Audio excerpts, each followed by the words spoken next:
55 лет флагман энергетики Дальнего Востока, компания «Якутскэнерго», обеспечивает светом и теплом самый холодный населенный регион планеты – Республику Саха-Якутия.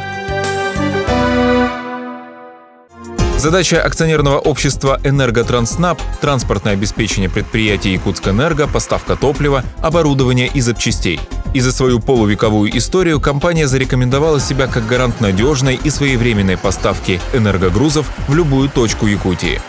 История этого предприятия – это история людей – сильных, отважных и самоотверженных. Ездил по всем рейсам, возил самые тяжелые дизеля по тем временам. А в основном, трансформаторы, дизеля, энерговагоны мы возили, лес и в общем, все дизеля, которые обслуживают энергетику. В каждой специальности есть сложности.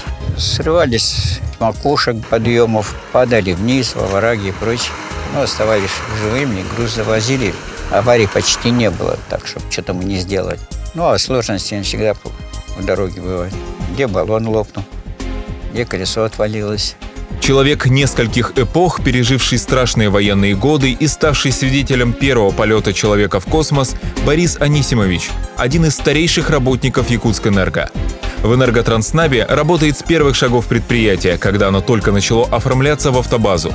Нет на карте Якутии места, куда бы он ни проложил дорогу. Этот случай был такой. Ехали на пожар гасить.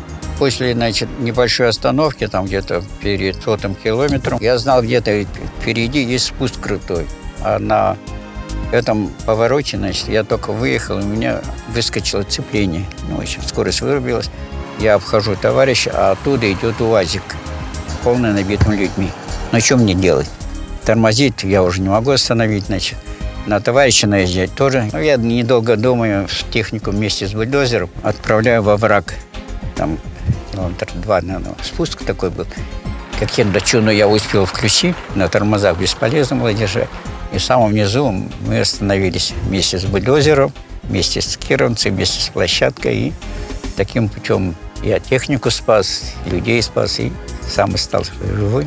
Смотреть в глаза опасности для работников «Энерготранснаба» – дело привычное. В суровом климате, при невероятных расстояниях на них лежит ответственность, несравнимая с требованиями ни в одной другой профессии. Авария на энергопредприятии, ЧП в зимние морозы – надежда только на них – северных странников.